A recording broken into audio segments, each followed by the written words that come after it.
Alright, so I'm hoping because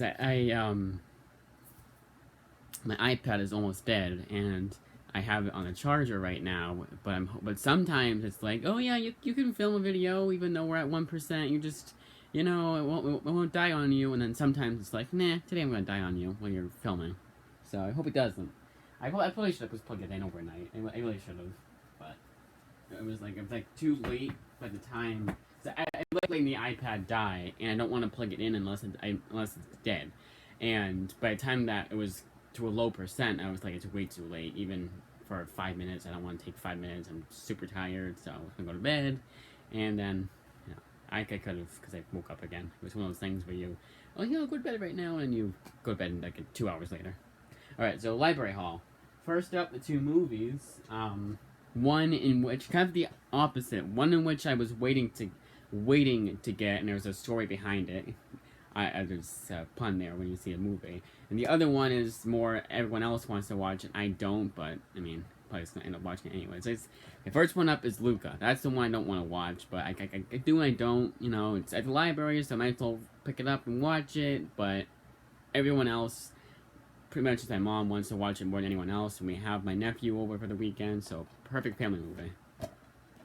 Then the other movie I was talking about, The Never Ending Story.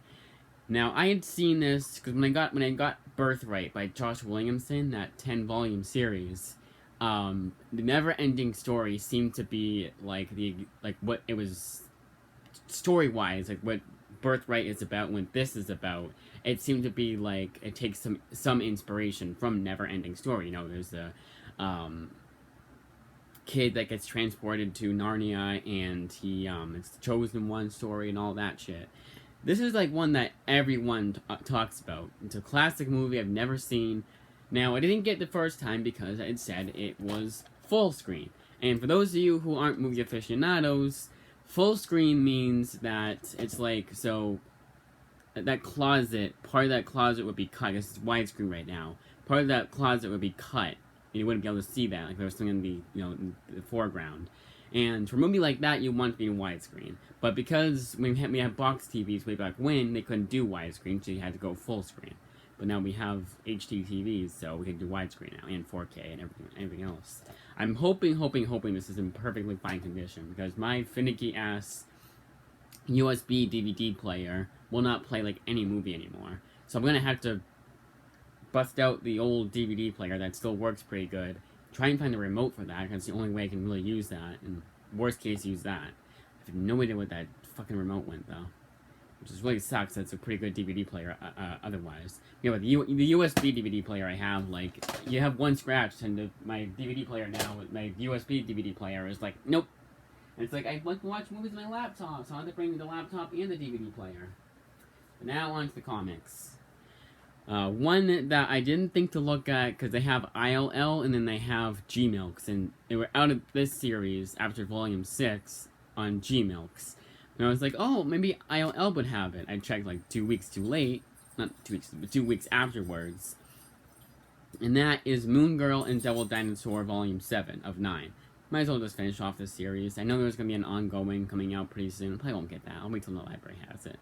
This is a series that I only will pick up if my library has it. It's just that good enough to where I'm like, fine, I'll pick up the library. Otherwise, I'm like, no, waste of money.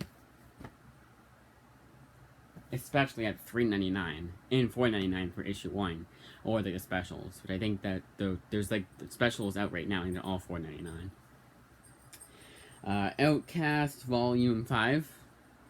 Again, like I keep saying, I hope they have Volume 8, because there's no otherwise there's no point. But it's $48, and what's kind of funny is that the compendium has all 48 issues. It's $48 on Amazon, so I'll be getting it for $1 per issue. Worst case, I'll just do that. Now, this next one up, I really should have gotten the movie to go along with it, because I think they had it, but is Godzilla. I've never been like the biggest fan of the comics that are movies first. You know what I mean? Then they do the This is a original graphic novel, or is this? I know this makes like, yep, it's issues. Awesome. So yeah, 1 through 5.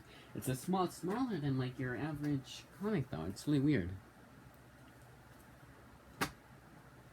I first noticed that when I was at the library, and I was like, wait, what? So yeah, I've never been a huge fan of the movies first or video games first, then comics, and there's no real way I can explain it well. It's really just the fact that I guess I like for it to be separate. You know, I like that there's Batman comics that came out before the video games, and it's not necessarily based off the video game and like that kind of thing. It's like might as well just play the video game, and I know that the story is like Injustice isn't just based off the video game and nothing else. No, they do other stuff besides the video game. There's not two omnibuses worth. I don't know. I'll probably break that and get the fucking Injustice omnibuses.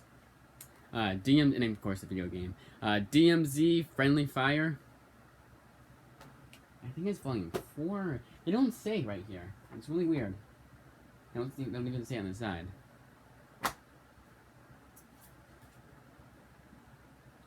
Right here they have it blocked off. Wayward Volume... Oh, wait, right here. Wayward Volume 3. Really liking the series so far, as you'll see in my review. Jughead Volume 1. I think I had read a preview issue of this when I was reading the Mark Waid Archie series. And I didn't like it the first time I read it, but Chip Zdarsky, so I was like, yeah, why not pick it up? The book that took forever to come in, like 12 plus days, and that is Batman Deathblow After the Fire. Now, this only has 3 issues, so there must be, each issue must be pretty damn long. But this is the Brian Azzarello Batman Deathblow series. And I think Deathblow was originally Image Comics, right? I could be wrong. There's so many Deathblow shit-ass characters that they've named in, that they have for, like, Image books. You got Deathstrike, and Death Kisser, and Death Sucker, whatever, and then Kill Blossom for Image Comics. Now, I'm kind of, because of I picked up Cyberforce. I'm kind of nostalgic for those weird ass names. I would just like, oh, it's so edgy. We have Death Killer. It's kind of funny. Oh, but I think Deathblow was one of those characters, if I'm not mistaken. Also, it's Brian Azzarello, and it was one of those books that I put off for so long because it got pretty middling reviews on Goodreads. But I like pretty much everything Brian Azzarello has made that I've read so far. Now, I've not read a whole lot of his stuff, but I've read a good amount, and I like pretty much everything he's written. His Wonder Woman was good, his Cage series was good, his 100 Bullets series, what I've read so far, is good. There's probably another one I'm forgetting, the Birds of Prey one I just read 2 days ago was good. That was the 2020 100-page giant special, whatever the hell you want to call it. Apparently, according to Amazon, it's the 2020 series, but we only had that 100-page spectacular. Be nice if it continued on for a series, because again, I did like it. This is my 50th reread of the series, but only my second read through of it. Like, I read it all the way through. I'm gonna read it all the way through.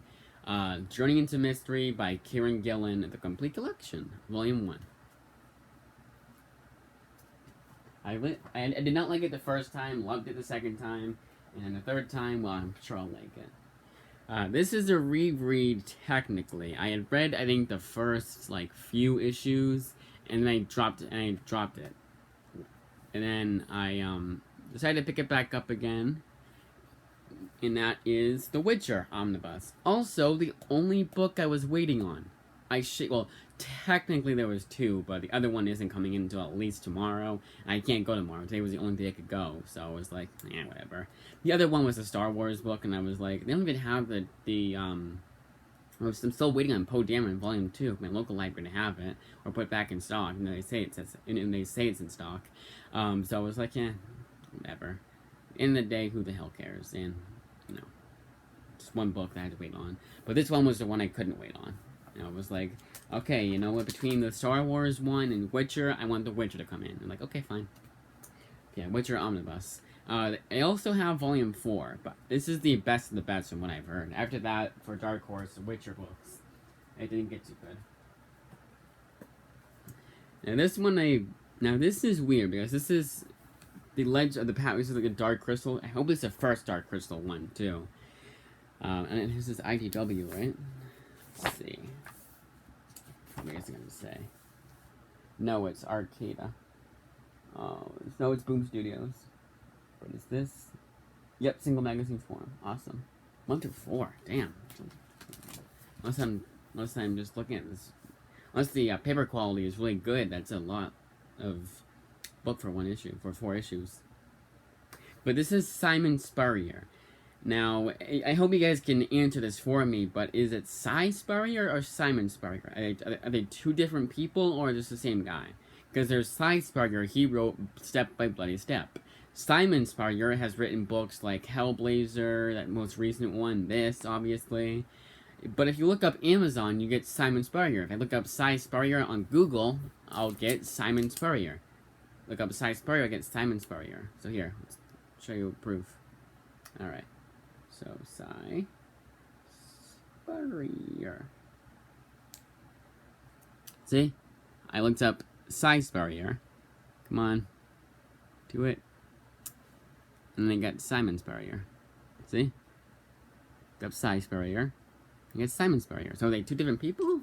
Because why would he do that? Why would he some of them be named? He would name it as Si Spurrier, but then Simon Spurrier for others. And it's not like Step by Bloody Step is an older book. No, it's a more recent book. Is he now Si Spurrier? And Image Comics has two different, like if you do Si Spurrier Image Comics, you get Si Spurrier. If you do Simon Spurrier Image Comics, you get a separate one. And not the same books. You know, it's weird. Yeah, that's Dark Crystal by Simon Spurrier. And I didn't get it. I also got it because I was kind of interested in those comics. I know I just said I don't usually get movie first, comic after books, but I really liked Dark Crystal, and I feel like you can do more with that story. There's a Netflix series I'll probably like a lot more than the movie. I said I liked the movie, but I didn't love the movie. In fact, I don't even remember a whole lot that happened in the movie. I may just rewatch it before because like read the comic after, but like after I read the comic or something like that, and watch the movie again. Maybe I don't know. Then we got this thick-ass Dungeons & Dragons Days of Endless Adventure. Spoilers! Guess who got Volume 3 instead of Volume 1 because IDW is annoying, like Dark Horse, about what the volumes do. So, what they call, like, each volume. So what I got was Volume 3. It was like Frost Giant's Fury, and it was 1 through 5 of Frost Giant's Fury. Why can't it be 11 through 15 of the ongoing Jim Zub Dungeons and Dragons series? Like, at the very least, just do that, because it's 11 through 15 of, at least I think it is, 11 through 15 of the Jim Zub run. Again, I hope it is. If I'm doing the math, not just because I hope I'm doing the math right, but also because I hope this is Volume 1, you know, Volumes 1 through 3 collection. So I'll probably have to reread the Volume 3, may or may not. I honestly don't remember a whole lot from it, just that I kind of liked it. And again, my full review will be coming up soon. Hellblazer Volume 2, The Devil You Know. And there's 2 printings at the local library, and I think I did this last time when I was first reading the series, where I put in Volume 2 and it said, nope, not available. It's like, okay, is this printing available? Like, yeah, it is, same book, it's available. You should get rid of the older ones. Honestly, I think if no library has it, I wonder why they don't just get rid of it. I don't think they physically can. They have to, like, maybe at the very least put a request in it at the most, or not at most at least. If they really were thinking of doing it, but yeah. All New X-Men Volume 2, Here to Stay. Now I hope at least, that this is the last one. It might not be. But I'm hoping that this is the last one. $19.99 for 5 issues. That's a smaller size book than your regular book. But I hope this is the last volume until the Guardians and X-Men crossover, or the resurrection of Jean Grey, or the trial of Jean Grey. Actually, it's the same size. It's like a little bit, like a centimeter. Like, I can't even show on video because it won't the same size as the Deadpool one? No? Deadpool one's like a centimeter bigger. Deadpool Volume 7, Axis. Now, I had Volume, like I mentioned before, I had Volume 6 and Volume 3. And coincidentally enough, they were the, like, most talked about volumes in that series. I mean, that's why I picked it up. That was way back in the day when I would just get books, no matter what. Like if volume 25 was the most talked about volume in the series, I would pick up volume 25. I wouldn't go all the way back from volume 1 to volume 24. No, I get volume 25. Now I know better. Black Summer. Fox News. I think it's like because you have Blair Butler, who says, "Oh, it's my favorite comic of all time." Avatar Press, huh? So I wonder if they have the other one that everyone seems to like by him.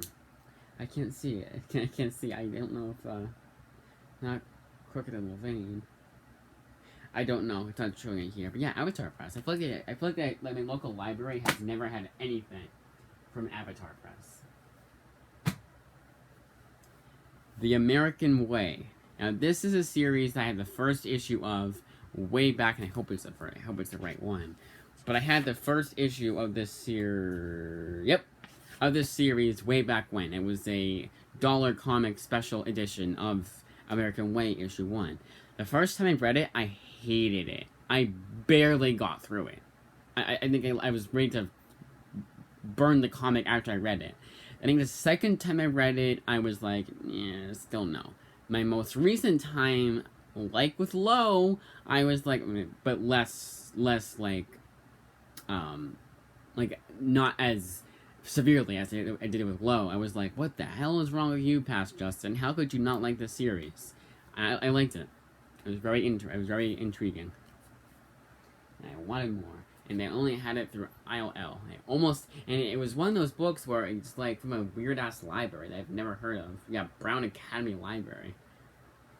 It's kind of funny to think of how many libraries are in my state. Out of New Hampshire. Try and dox me.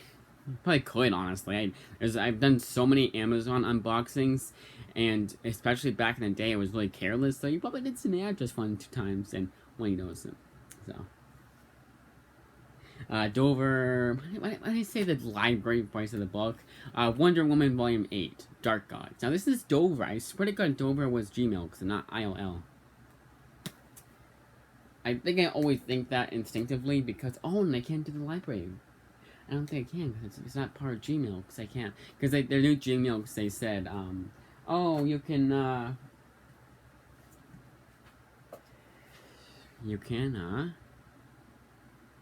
lost it. Oh, you can take your library card to any other library and they'll take it.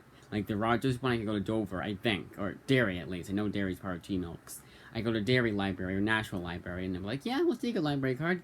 Come take our books." So if I ever had my own license, because like hell is someone gonna take me to always to that library. Although I ain't done that far away, not that much further than Rogers. I should probably do that one of these days. Anyways. A reread of both the Marvel 1602 books that my local library had, the original Neil Gaiman run, and then the new Fantastic Four one. Issue 1 is finally worth something.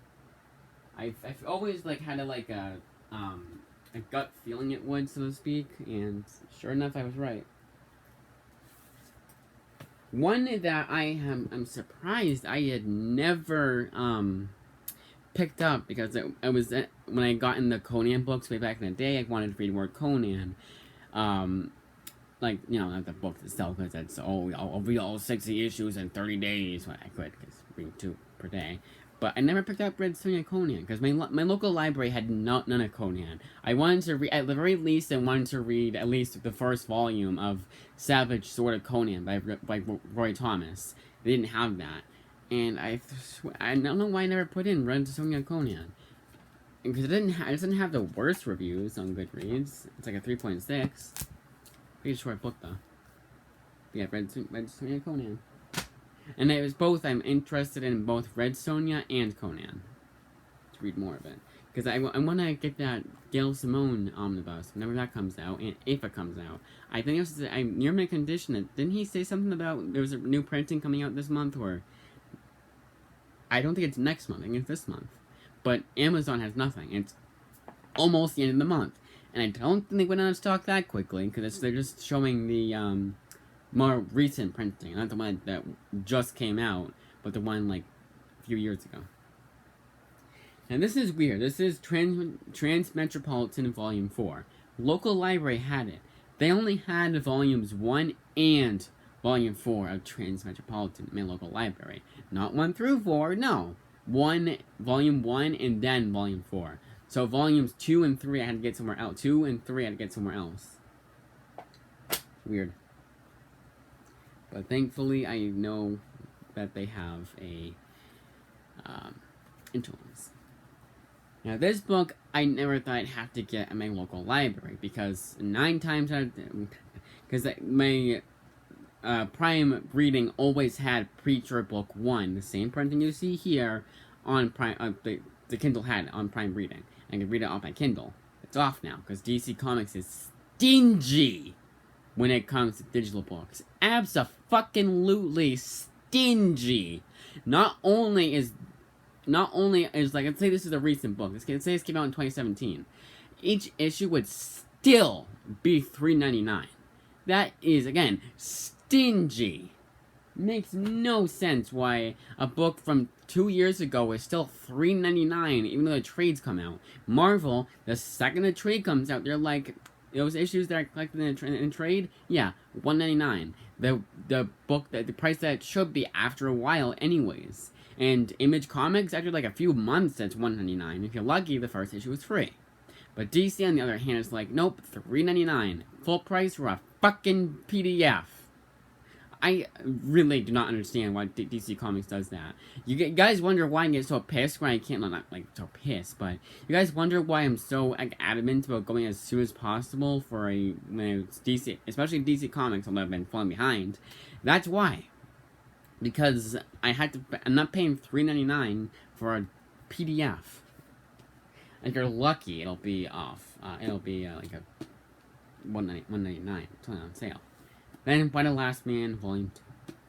Nice stack of books. Now I'll be reviewing this book already. I just got it today, but reviewing it already because I finished it already is The Haunted Mansion. That was the Marvel series that came out in whenever the hell, but by Joshua Williamson. My local my Interloan library only had like issue 1. I don't know if that was my mistake or their mistake, but they only had issue 1. It was always like hardcover books they come out with where they'd have like the issue, but because like it's a floppy like this, they would have a hardcover version of this book, but only collected this one issue.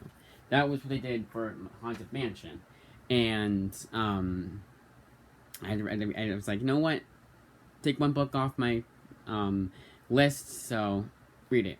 I liked it. It's pretty forgettable because I already kind of forget what happens in it.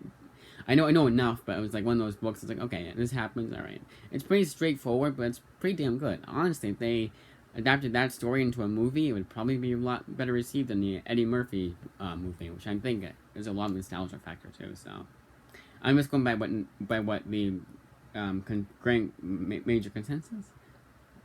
But what everyone says, like Watch Mojo, I think, said about it, and I'm a nostalgia critic especially. Titan AE, the movie, I really enjoyed. I don't remember a whole lot that happened. Why did I look at this reviewed that already? Because I was talking about how there's the blue-haired girl from Undiscovered Country. It looked a lot like her, the one in Titan AE. I feel like I already mentioned that. Oh no, I think it was when I picked up Undiscovered Country. I think that's what it was. I don't know, but the one that you've seen the first, I don't remember her name, Undiscovered Country, but when I was watching Titan AE, Akina, I think her name is, or Akimi, it's like one of those kind of words, one of those kind of names. Yeah, I remember saying that too. It was a lot like the girl from Undiscovered Country. Oh, not like similar, not similar, like not like, next one up is not like modeled after, no, it's just like kind of similar, to me at least. Then you got Green Arrow, Stranded, which was a very, very, very, I don't even know. I liked it, but if you're going by Green Arrow standards, it's not really a Green Arrow book. It's Green Arrow, it's Oliver Queen as a kid, so obviously it's not going to be, like a straight, it's not going to be, obviously, it's not going to be Green Arrow, it's his origin story. But I don't know why they chose to do it when he was chose to focus on the story when he was a kid. And yeah, I know the book is targeted towards kids, so you want a kid protagonist, but I mean, no kid complains that Batman is always an adult when they're reading Batman comics. So why change it here? Other than that, I did like it. It's just the fact that it did not feel like a Green Arrow book, other than he uses an arrow. Other than that, it just kind of felt like a kid who was honestly what they really could have done is that they did what Superman's Secret Identity did, kind of sorta, where there's a real Green Arrow Oliver Queen in real life and in their life. No, sorry, it takes place in real life where Superman was in the comics, and then the kid's name was also Clark Kent, and it was kind of funny because and he hated that name, and like honestly, if they did the same thing what they did with this, I would have received it a lot better, and I would have understood a lot better. This is not like a Green Arrow book. But very quick too. Like each chapter was like quick, and it was only like 140 pages, but it doesn't feel like 140 pages. It felt like it was like 100 pages. It was really weird. I liked it enough, but I'm not gonna read it again. It's still it still leaps and bounds above what they usually shit out DC Inc. for the young adults. Again, the kid ones are usually better than the young adult ones. I don't know why that is. New Superman by Jean Louis Yang. I really wish they had it, at the very least, have Volume 2. Yeah, towards the end I was kind of sick of it, but for the most, like, as a grand majority of the book, like 90% of the book, I really enjoyed. And then there's that 10% at the end. I was like, yeah, maybe you don't have to get the Volume 2. But it was really enjoyable. It was different enough, and they didn't do that thing where they're like, oh, fuck, Superman, I'm the better one. No. I believe he wanted to be... Didn't he, like, he liked Superman? Like, he had, like, the kid... I know one of the kids does, but and then they do this thing where, spoilers, mild spoilers, so hands up, mild spoilers. The Superman, the guy that turns into Superman gets the Superman powers. He's an asshole in real life, and he's a bully character. And then he gets the powers, and I thought that he liked Superman too. But what I was saying was, so hand down, spoiler over, was that they weren't doing like that, oh, I hate Superman, Superman sucks, I'm gonna be better than him. No, it was just like, I'm gonna try and be as, good as I am as a person, yada that thing. They didn't do that thing where they do where they want to be better than the legacy character, and they bring down they bring the legacy character down to further establish the shitty new character. No, they didn't do that, which I really have to commend them for. And again, it was just enjoyable. But again, like those last few issues, I was like kind of done with it. I mean, the first arc was a lot better than the second arc, but enjoyable and better than Jean Louis Yang's Superman post New 52 series, post New 52 pre-Rebirth. I believe it's Convergence. Yeah, that one was terrible. Wonder Woman Volume 7. Like them to get Volume 8, but towards the end I was like, if my local library doesn't... If Wonder Woman Volume 8 takes till Thursday to get it, I'm gonna go on Tuesday. But, of course, everything but Witcher came in on Tuesday. For IOL, anyways.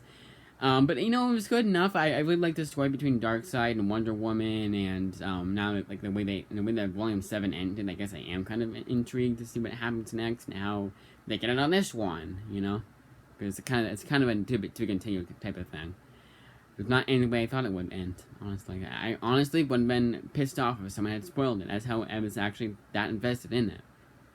Next up is Transmetropolitan, and we finally got to the part that I forgot about. I don't know how I could have forgotten about that either. I don't know if it was just like I was daydreaming when I read it the first time, or just it had been so long since I had picked up Volume 4, I don't know, but now I'm back on track.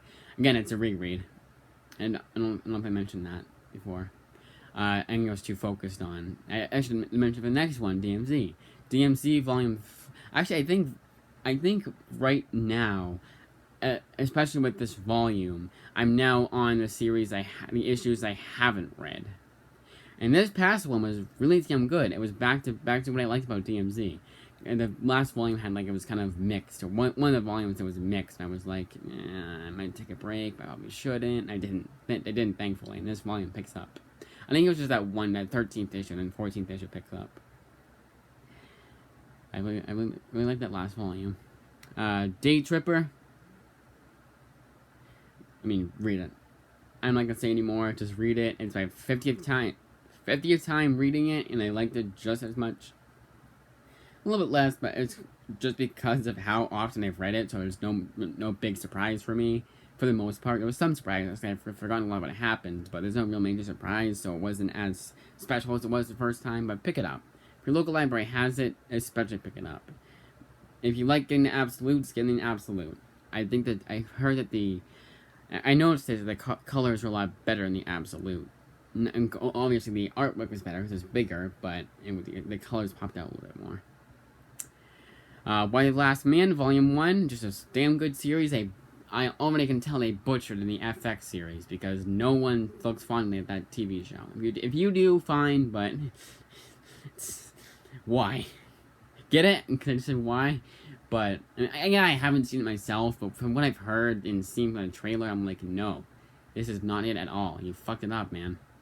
And I called when I had seen the trailer, and everyone else in the comments was like, "Oh, it looks so good. I remember the comic book was so good." And I'm like, "You're gonna be fucking disappointed. You're gonna hate it." And sure enough, they hated it enough to where it got canceled the one season because no one watched it. But the comic series is so underrated. I pick up the omnibus. It'll be worth it. You won't be disappointed because it's one the page turner too. Like, take like a week or a few days to read it, because I think it's 60 issues, so I don't know how fast you can read 60 issues of a series. But take like the week off to read it, and then you won't be disappointed. Hellblazer Volume 1, and this is the Jamie Delano series. I was very about the Jamie Delano series, especially towards the end, but so far I like it a lot better than I did the first time, or a lot more than I remember liking it the first time. I mean, yeah, I liked it enough the first time to read the next volume, the next one, but for the most part, I was just reading Hellblazer my first time just to get the Garth Ennis' run. I wanted to go in order. I didn't want to start with Garth Ennis' run. I was like, let's go in order. Batgirl and Robin Year 1. Ooh, I forgot to mention to them that the pages were loose. Oh well. Batgirl and Robin Year 1 is just Chuck Dixon at his best. It was at his prime, his golden years. I'm sure he still writes good. I'm not going to say that he doesn't, but it's just Chuck Dixon at his best. And I read it a second time rereading it, and it was just as special as the first time, if not more. Justice League versus Suicide Squad is just fun. Just a fun comic. Doesn't really ask too much of the reader, other than wanting to see not for the most part they don't. Mild spoilers, they don't fight for the most part. Hands down, no more spoilers. But other than that, I really like this book. The backups I didn't like as much. There was two of them by Tim Seeley that were absolutely agonizing to get through. But other than that, it was really damn good. But the backups were it's interesting why they had the backups in there. It's because they explained what happened. They would reference something in Justice League Suicide Squad issue 2, and then they had the backup to explain, oh, this is what happened, this is the actual story. So they all cut up the speed. But the fall over here. So I gotta commend them for that, but it's just by Tim Seeley, and I have yet to read. I shit you guys not. And I've read a good amount of Tim Seeley, his Grayson series, the backups from Justice League and Suicide Squad, whatever he wrote. I think it was Justice League, and I did like his Bloodshot, but I have yet to read anything by Tim Seeley that I like. Anything. When I see Tim Seeley on a book, I groan. But yeah, again, other than those backups, I really enjoyed it, and I say get it. It should be at least half off at your local comic shop. It's an older book that not a lot of people look fondly upon. It's not one of those books that is a bestseller or anything like that. It's probably $15 at your local comic shop. It was at mine, but I didn't get it there because they had it at a local library, so I'd buy it there. Ocean Orbiter, I honestly forget a lot what happened in it. Orbiter was a original graphic novel, so I had to read all that in one sitting. But I liked it for the most part. It started out really good, but I wish they would see again. That's why I feel like I mentioned this before. I remember saying this before, but I don't know. Sometimes when I say something in my head, like I'm going over what I'll say when the time comes to do reading recommendations. I think sometimes I think I've already mentioned it, but I was just going over it in my head. I don't know. But Orbiter, so Ocean was pretty good, but kind of boring too. But it was good and bad. Sometimes it was boring, but then when it got good, it got good. When it got bad, it got bad. So very mixed feelings on Ocean. I will not read it again, probably not. And Orbiter, it started out really well. We followed this kid, and his mom, and both characters were really intriguing. And I wish I just followed them. And when the spaceship shows up out of nowhere, I wish I had followed them and like the way that they conceive it, and the way that maybe the mom like is a scientist, how she figures it out, and the kid maybe he's smart too, like he's like age him up a bit more, and he's like a science geek, so he knows all about science too. But no, we follow these other boring characters that I don't remember a thing about. I don't remember their names, don't remember what they look like. You could show me a panel from this comic, and I would be like, oh, it's an Orbiter. Like, you could just say, what's this comic from? I'd be like, I don't think I've ever read it before, actually. And you'll say, oh, it's an Orbiter. I'm like, oh, it is? Okay. It's very, very forgetful. Very forgetful. Very forgettable. But, again, that was like introduction I really liked, but and it wasn't like terrible. Like I liked it in Orbiter enough, but again, very forgettable. But I remember liking it, kind of. Rat Queens, unbearable for the longest time, but the last few issues, especially the last issue, it got pretty good. But there's a and I'm gonna say this word, and I mean it when I say this word, but a very problematic artist comes on board after the other one gets fired for something that, if it's true, is really bad. They should have replaced that artist. But I forget her name. You guys tell me the name, I'm gonna remember it. Here, I'm gonna do Rat Queen's artist. Bear with me here, but she, like, is one of those people that bullies people online. You know, you say, oh, I didn't like your book, and she's like, fuck you, I'm gonna dox you, and spit on your face in the street. Yeah. Alright, so, Amazon. So again, bear with me here. But I liked it, again, I liked the last few issues, but I forgot to put it in intro loans, and I was like, oh no, I forgot to put it in. Rats. Get it? Rats? I'll probably get it next time. But not rushing out to get it. Tess Fowler. That's who it is. Tess Fowler. She's extremely problematic. I don't mean that in Twitter speak. I mean the actual definition of problematic. That's Tess Fowler in one fucking word. She just, like, bullies people online. She's one of those SJW artists who just, like, complains all the time and like acts like what she's doing is terrible. Like, people would kill to be in her position, and just very mean lady. She's one of the mean girls of comics today. If you watch Your Boy Zach, and you should already know who Tess Mallory is if you watch Your Boy Zach.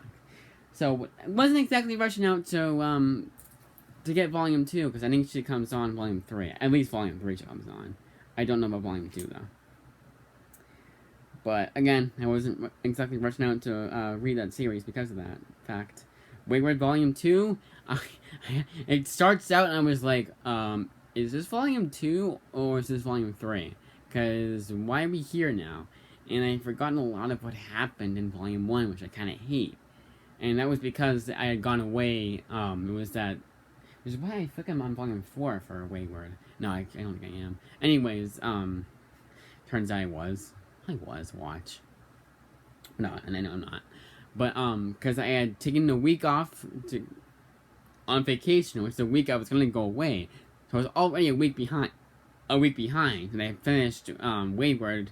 One of the first books I finished was Wayward. It's only 5 issues per volume. So I think it was just that long of a span being away from that book and not catching up on it. But one of those things where as it went along, I was like, yeah, I kind of remember what happened. But I didn't care, because it was still good. It's still a damn good series, and it's not I hope that Morning Glories is at least a bit like this, because that's the whole reason why I picked up Morning Glories. The first volume takes place somewhat in this school in Japan, and it's like an academy kind of thing, and that's the same thing as Morning Glories. It takes place in the Morning Glories Academy, and there's a lot of strange shit going on in the Morning Glories Academy. That's what I've heard from the plot synopsis. But again, that fucking compendium. It's one of those older compendiums that the binding is good, but you just feel like it's gonna fall apart because of the way that it comes apart. Well, not comes apart, the way that there's a crease that you see, And it's on the other side. It's like that glue. You can see the glue that holds the book together. It's like very, very problematic, and I meant that in a joking manner. Outcast, Volume 4. Whatever one was before the one I mentioned, I think Volume 4. Again, really damn interesting. Like, Robert Kirkman knows how to write horror. If there's a Robert Kirkman horror book out, I will almost always pick it up. It's just he knows how to write horror. And it's one of those things where, like, I'm like, how can this guy write something like Outcast and then something like Super Dinosaur, which is awful? And I felt like it was a Robert Kirkman, and I know it wasn't a horror, it was for kids, but you would think you would at least try. And this one was just terrible for Super Dinosaur. I read that a long time ago. But Outcast is like, you think of it, like, how can you write something so good like Outcast, near perfect book, and then write something like Super Dinosaur? But yeah, I mean, when Robert Kirkman does horror, he does horror right. He's the Stephen King of horror comics, honestly. Modern horror comics. Although Stephen King is technically modern too. I'm talking about modern comics. I lost my place. Fences, Volume 1. That book.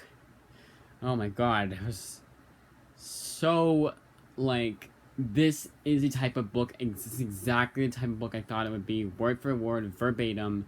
Boombox seems to be like your, let's bring some artists to draw Tumblr artwork and bring them on to write a comic book.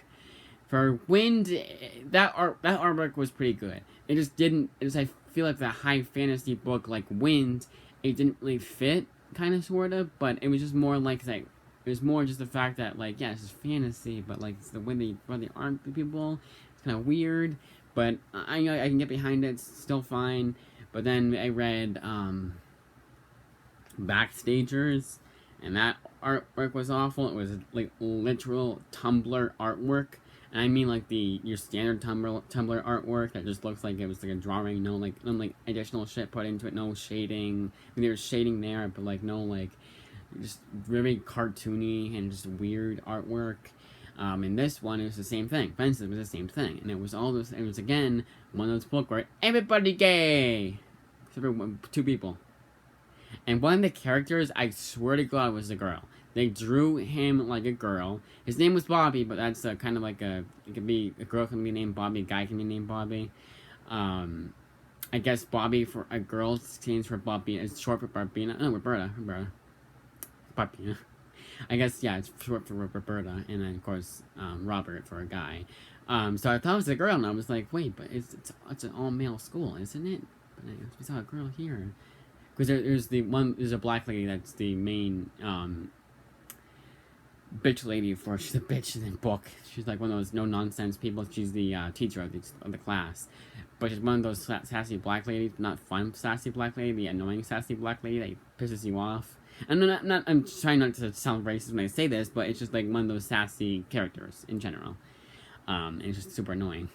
And so if you know what, guys, I'm not racist. She'd be annoying if she was white. Or a guy. And she wasn't featured in the book a lot, which is good, but I'm not picking up Volume 2. I will have no interest in picking up Volume 2. Even months from now, when I give other books a second chance that I didn't like the first time, I won't be giving this a second chance either. At least I highly doubt it.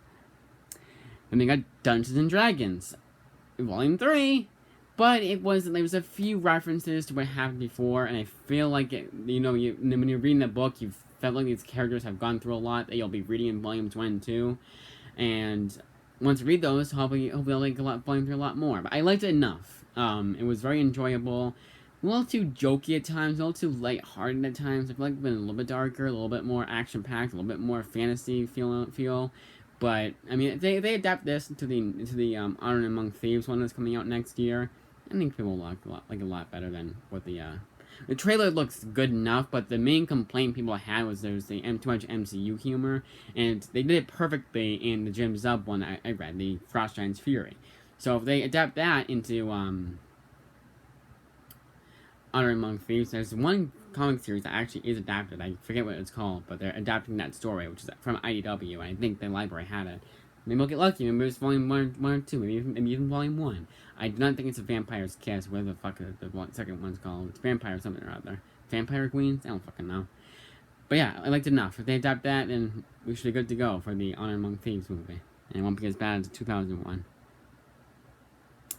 Deadpool volumes 5 and 6. Volume 5 was good. I mean, it's very forgettable. I kind of like forgot what happened. Is Deadpool gets married. There's a lot of backups from all the writers from Deadpool for the most part. Some don't come back, but most of them did. Daniel Way writes one I really liked. There's one by Jerry Duggan. There's one by Brian Posehn. Fabian Nicieza gets 2 books, but they're 2 stories, but they're both pretty good.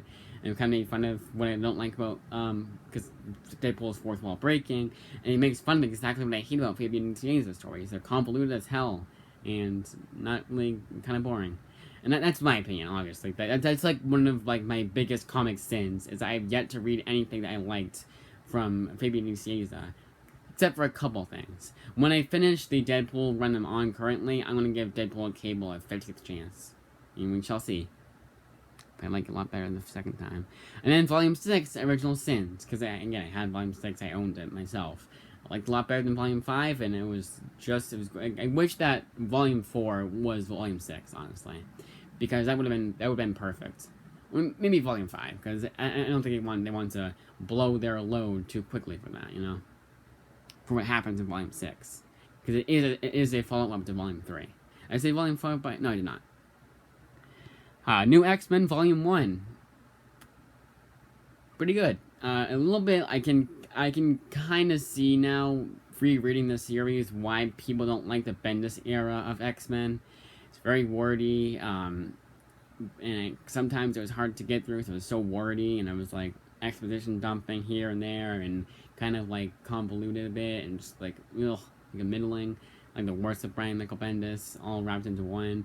But it got better, and it's one of those books that rewards you for sticking around, because they're like, okay, we're a bit of a slow start, but here we go, and it's like, yay, now we're talking, and then we get to the good shit. Ant-Man by Nick Spencer, the 5-issue miniseries. This is apparently the good Ant-Man by Nick Spencer. I didn't like it. I thought it was very boring. Along with the Iron Man series, because they're about the same way about both series, by Kieran Gillen. It was also boring, but no one likes the Kieran Gillen Iron Man. But I thought it'd at least be interesting. Like, Kieran Gillen is a pretty good writer, and I feel like it was like a work for hire. That was the word I was trying to look for when I was talking about,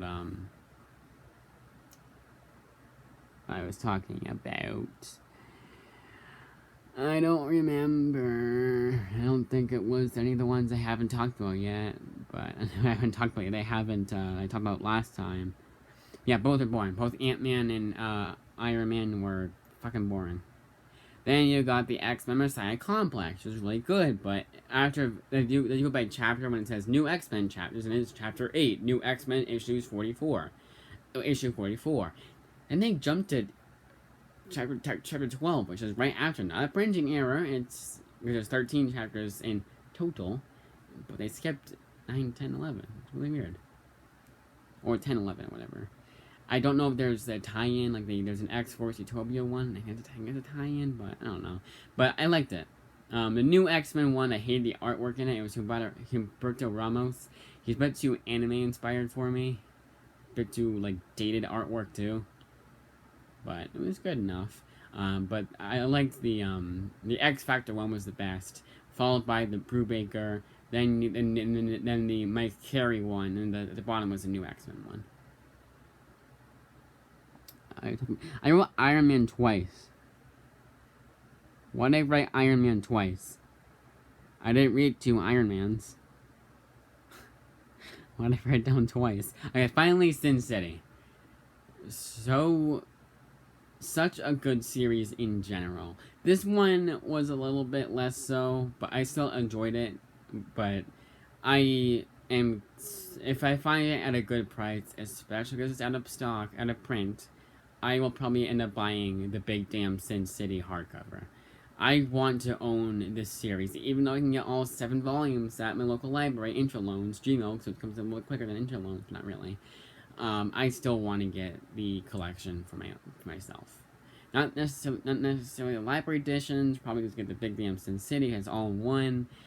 But this is just a damn good series. My favorite one was A Dame to Kill For, and I can't do a ranking of them because I kind of I had to remember what happened in each volume. The Yellow Bastard one I really liked. The first one I really liked. The ones that I didn't like as much was the most recent one, and I think Volume 6 I'd said, which is a bunch of one-shots and one-offs. But that's not to say I didn't like. That's not to say it's a bad. No, far from it. Very, very good comics. The best of the best from Frank Miller. And this is coming from someone who didn't like Dark Knight Returns that much, so it says a lot. I really hope that I kind of do hope, wow, 51 minutes, an hour talking about books. Damn. But I hope I kind of do hope they have a follow-up. I kind of hate that when I do a follow-up series, because I'm like, oh, I thought it was over. But we could probably a lot more. But towards the end, although not really, because towards the end I was saying to myself, there's not a whole lot more for stories I can tell. Because a lot of these stories are like timeless, and they get better as they go along because they're just how fucked up our world is. So you're like, oh, I'm drawing a connection from this story to what happened in real life. And it's a timeless story that I feel like if they come up with a story now, it's gonna be rooted in politics. Obviously not timeless either. You're gonna get like a Me Too story, an actual Me Too. You'll actually call it Me Too story. Get like a President Trump story. Get that kind of shit that you don't like because it's not like because you can like for a book like Sin City, like the Volume 1, you can make it or Volume 2, you can make a connection here. Oh, this happened recently, but they obvious things that happened recently, and it's like that kind of that this book foreshadows real events. Foreshadows, like how Simpsons they kind of predict the future. Then they weren't actually making like Homer and Batman wasn't actually a story based off something that happened in real life at that time. No, it was an exaggerated version of what happened.